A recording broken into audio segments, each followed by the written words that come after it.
What's up, guys? Call sign OP here with Tactiholics. Sitting here with Vince from Wisconsin Firearms Training Center. We're going to be bringing to you a small series on what it's like to be wheelchair bound and still use firearms for self-defense. Vince unfortunately had an accident where he broke his back. He's been wheelchair bound ever since. He might be able to tell you a little more about the troubles, but we're going to bring to you a little series about what it's like for him in this industry. Is there anything that's relatively different, or anything that you noticed changed a lot when you broke your back? Everything changed. My whole life changed. Everything I did and the way I do things completely changed.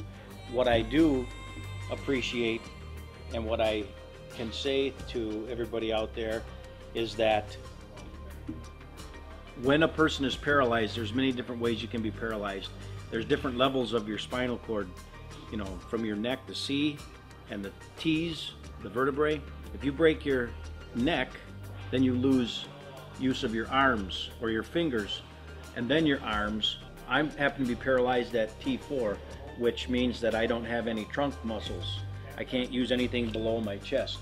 So once I'm over to the side, there's no getting up, there's no sit-ups. I have my shoulders and my arms, my chest. So depending on the level, and you see many paralyzed people in wheelchairs in races, playing basketball. If they're paralyzed at their waist, they have a lot more that they can do.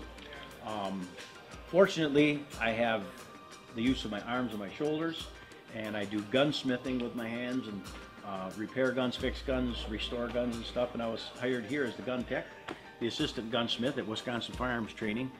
And I'm very thankful that I can still do things. I'm independent. I get in my van. I got a handicap equipped van that has you know, the brake and the gas on the handle, and so I can take my wheelchair apart. Not this particular one, but my lightweight wheelchair. I can take it apart, put it in, and away I go. But the shooting sports is a little bit different.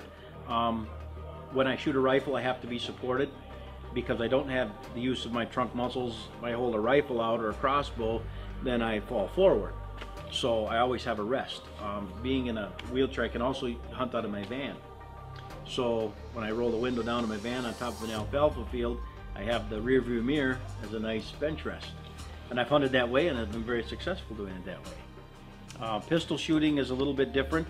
You have to make sure that I have to make sure I'm positioned properly, seated back, get a good lean. That way I can put both my hands up, or else I practice one-handed because I support myself with my left hand, and then I shoot one-handed. So in case of I have to use my concealed carry, I can use my independent single right hand and still be supported. So that's how I practice.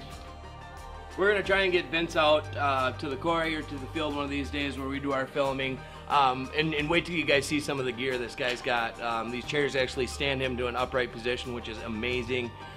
He can get around with his track chair. So stay tuned, guys. We're going to try and get him out, try and do some videos, and get you guys a little bit of insight on that part of the world. Alright, guys, so we look forward to seeing you in the future. Come down to Wisconsin Firearm Training Center if you get a chance in Brookfield, Wisconsin. It's a great facility. Again, call sign here with Tactiholics. We never quit. Yeah. But stand next to me, see how tall I am. How tall are you? I'm almost 6, about 5'8", 5'9". Yeah, I'm about 6 then, 5'8".